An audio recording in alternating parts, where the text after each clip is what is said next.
Hello, Deltarune fandom. This is my first time making a video like this, so I'm not exactly sure how to start. I'm also not a professional theory writer or anything, I'm just a nerd that knows how to draw and occasionally write, so there's a chance I'll probably get a couple of details wrong. I'm also not here to bash anyone else's night theories, just here to offer my own perspective. Cool?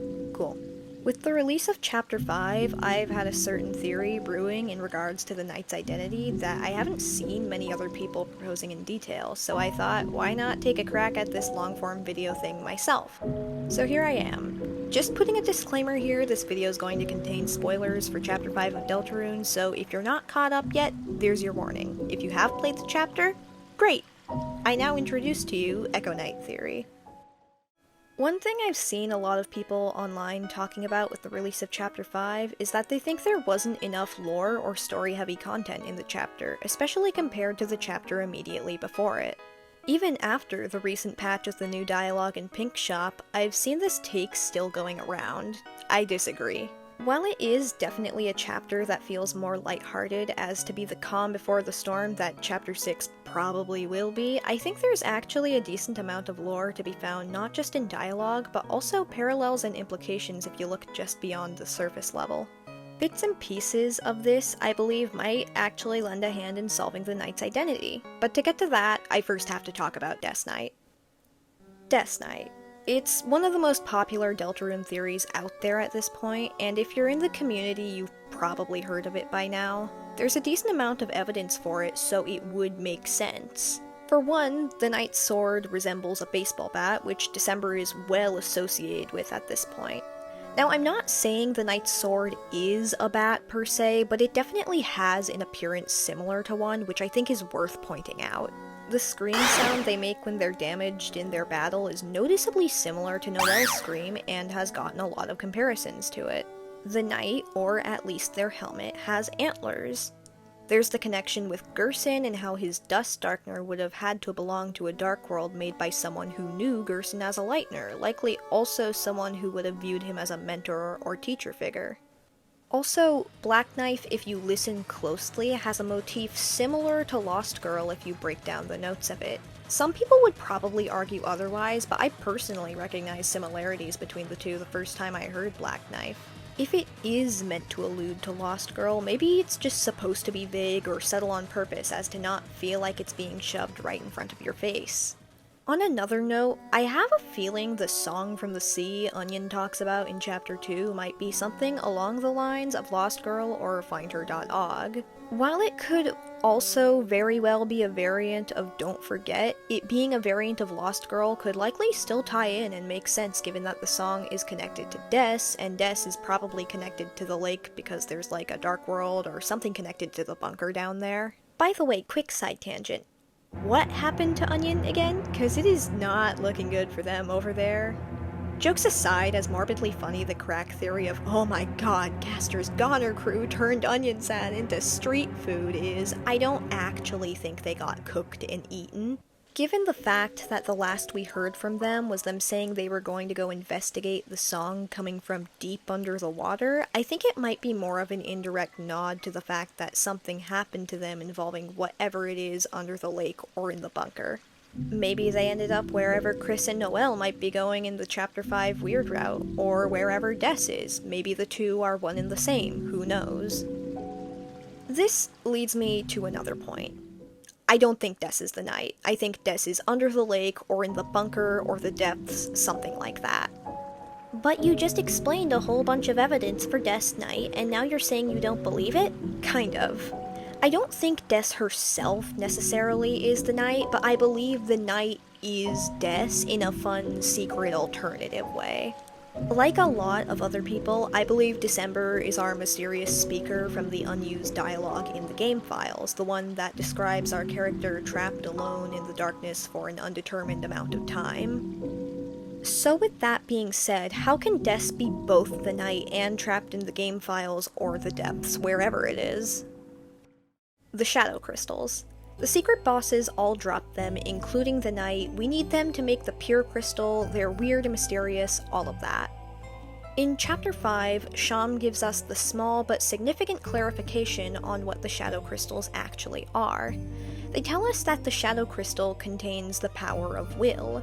They then elaborate and say that perhaps a better description would be the power of lost dreams. Quote, "When a strong attachment is formed when a dream is gripped tightly and then broken off, these are the shards that remain." What this tells us is that the shadow crystals are manifestations of concepts or ideas rather than objects. Cool. One thing, they maintain a physical form in the light world. Not only that, but their physical form seems to be very similar to how they present in the dark worlds, and they even maintain somewhat magical properties as per the flavor texts when you try to interact with them. Plus, the in-game sprite for the shadow crystal we see in Chapter 3 kind of looks similar to how the knight themselves appears. Another topic I want to bring up are the flowers introduced in Chapter 5. Their whole deal is they're Asgore's 7 flowers that take form in the dark world appearing as humans. While to anyone that has played Undertale, there's the immediate recognition that the flowers seem to represent Deltarune counterparts of the 7 human souls, or at least the traits they embody in some way or another. What I want to call attention to is the fact that they are not Darkners. They are also not Lightners. Being that their source objects were already alive in the light world, they weren't given life, just a higher form of consciousness. I find it very interesting that we are given the lore in this chapter that Lightners and Darkners are not a binary. There is gray area in what counts as one or the other. I also find it a little strange to introduce this type of concept just for the flowers in Chapter 5, unless it's not just for the Chapter 5 flowers. What if part of the reason for their existence is to open the discussion that there is overlap in what could technically count as a Lightner or a Darkner? Okay, so, we know that shadow crystals prove that there are dark world objects that come from concepts but can still manifest mostly the same in the light world. They're shards of broken and lost dreams. They look similar to the knight, and they drop one after their sword is chipped by Susie. The flowers from Chapter 5 prove to us that there exists gray area between Lightners and Darkners. What am I trying to get at with this? Well, what if lost dreams could manifest as something other than objects within the dark world? What if multiple people held the same dream that was then lost? What if a lost dream of a person could manifest as a version of that person similar to Darkners formed from the memories of loved ones? And what if that's what the night is?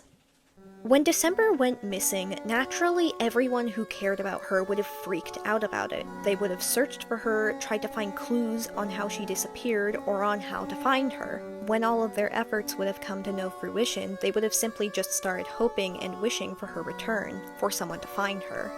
Everyone who knew and cared about Des would have deeply desired for her to come home safe. She doesn't. All of the hopes from her loved ones becoming one lost dream. And after so many years of her being gone, memories are all her loved ones really have left of her. In a way, Des herself becomes a lost dream.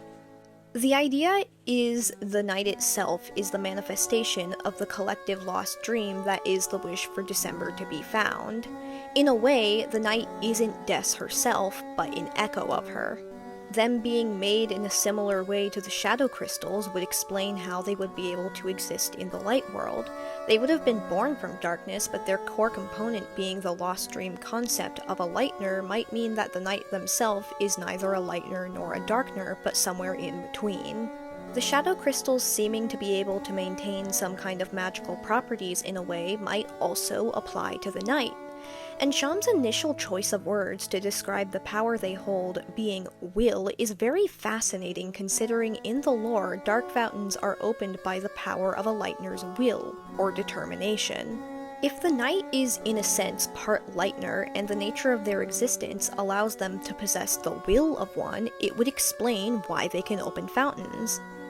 Their appearance is one of a figure wearing a helmet, and they can shapeshift.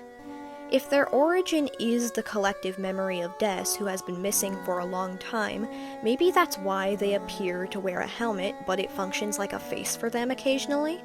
What if they don't have a proper face under the helmet because the dream they were formed from is that of a girl whose face is being slowly forgotten the longer she's been gone?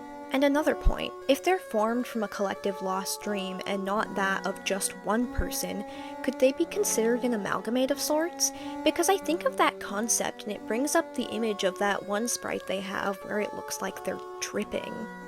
So as I was writing the script for this video, I actually came across another piece of evidence that kind of aligns with the idea I'm trying to propose here. That being the new piece of the unused dialogue believed to be December added to the game files in Chapter 5. To quote, "I do have one thing though, and that's memories. Memories of my life. Maybe that's all I am at this point, a collection of memory. Then all I can do is not forget, right? Don't forget. I just have to keep telling myself that." I'm not crazy for reading into it in this way, right? Maybe that's all I am at this point, a collection of memory? Is that not literally what I was just saying about what the night might be? A collection of memories of Des in her life? Not to mention the whole deal of the line "don't forget" being dropped in there, a phrase that has already had connections drawn to Des with how "I'm with you in the dark" is a line referenced in Raise Up Your Bat, and how a lot of people suspect the song "Don't Forget" is being sung by December. All it does is give us more reason to suspect our lonely speaker and Des are one and the same.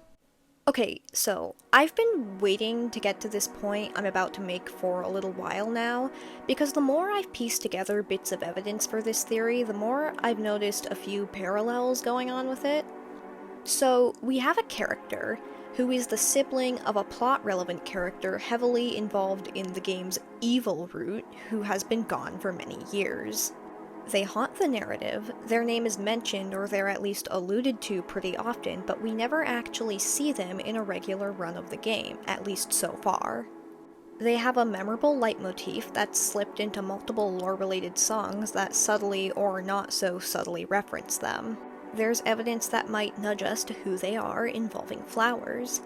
And at least with this theory, the main antagonist is a version of them made from a piece of or a memory of that character who haunts the narrative, but they act as more of a shell of their former self than anything. This version of them then goes on to become the game's main antagonist, whose identity is later revealed near the end of the game. Interesting. Gosh, if only there was something or someone else with a story similar to this that we could call back to. Oh wait, there is. Flowey. It all leads back to Flowey, because of course it does. If we line up the parallels between games with this theory in mind, for Deltarune, the night is our Flowey, and Des is narratively our Asriel.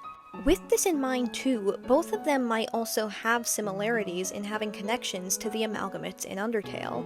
Flowey was originally supposed to be part of the experiments involving determination that then led to the creation of the amalgamates. Going along with the Echo Knight theory, the Roaring Knight would also have connections or parallels to at least the idea of the amalgamates, with the concept of themselves being an amalgamate of sorts, just one made of lost dreams instead of living monsters. Also, with all of this idea in mind with the Knight and Flowey being parallels to each other, it makes a certain epic 1v1 in Chapter 5 carry a new context. An additional point or connection I could draw involves how the dynamic between Lightners and Darkners in Deltarune sort of mirrors the dynamic between humans and monsters in Undertale. You have a species confined to their own little world who are not as powerful as their counterpart species but are more magical in a way. Lightners cannot cast magic in the light world, at least we think, and humans cannot cast magic on their own, at least not in present day. The mages from the human-monster war seem to have not passed down knowledge of magic. I could be wrong, though. You have a species that is inherently more powerful than their counterpart species by the nature of their existence, but not as magical. The more magical species is hidden away somewhere under or behind the regular world your powerful species lives in. Most humans or Lightners are largely unaware of the existence of monsters or Darkners, even if finding them in the grand scheme of things isn't really that hard. This might also have something to do with why in Deltarune there isn't as dramatic of a distinction made between humans and monsters. Like with how it's maybe sort of implied that monsters bleed here, that's still kind of a tricky topic considering how there's evidence for and against it in the game, but there's still some evidence, whereas in Undertale it's made pretty clear they probably don't. Or like with how monsters in Deltarune have things like toilets in their houses, implying that their food is more physical than monster food in Undertale, which is just magic that gets absorbed by the body. What's important to note too is that in both universes we have canonical exceptions to the binaries of humans and monsters, and lighteners and darkeners, in the form of flowers. The Chapter 5 flowers are neither lightener nor darkener, and Flowey in Undertale is neither human nor monster. If we apply Echo Knight to this, the Knight is also neither lightener nor darkener, giving them yet another parallel to Flowey in Undertale. Now back to the Knight for a bit. Echo Knight theory establishes the idea that the Knight themselves might be some kind of living equivalent of a shadow crystal, being built upon the collective lost dream of December Holiday. This is an interesting concept on its own, but there's another detail I've been neglecting to mention in full up until now: the Pure Crystal. Its flavor text describes it as a purified shadow, and it is heavily implied we will be able to obtain it in Chapter 6 by having Sham purify the shadow crystals. Meaning that the shadow crystals themselves can be purified. While I'm not entirely sure how Sham will be able to purify the shadow crystals we've gained over the past 5 chapters, I want to throw a guess at how we could possibly purify them based on what we know about them. We know that shadow crystals are the Dark World manifestations of lost dreams. What could be a way to purify something made from a lost dream? What if we had to fulfill the dream that was lost? Now, applying this idea to the Knight. What if we could somehow purify the Knight themselves, and that's how we end up defeating them? This leads me into my how. If fulfilling a lost dream is how we purify something like the shadow crystals, then how might we purify a being made from the collective lost dream that is the desire for December to be found? We find her. We find the lost girl, we fulfill the lost dream. If you have stayed this long, thank you so much for watching and tuning into my little rant. It means a lot. I wanted to mention it somewhere, I just couldn't find space in the script itself to put this, but the name Echo Knight I thought of for the theory is both a reference to the nature of the night itself possibly being an echo of death, but also as a reference to the echo flowers. In Undertale, one of the things they were used for was whispering wishes into, and they repeat people's voices without actually being them, so I thought it felt fitting. I'm not 100% sure I'll make another video like this in the future, but I might if I manage to think of something worth sharing, especially once Chapter 6 rolls around. And you know, maybe this whole theory ends up being completely wrong once we're given new info about the Knight, who knows? That's alright though. Echo Knight will still hold a little place in my heart, and half the fun here was just making the theory to begin with. If you liked the art used in the video, anything that isn't just sprites taken from the game was drawn by me.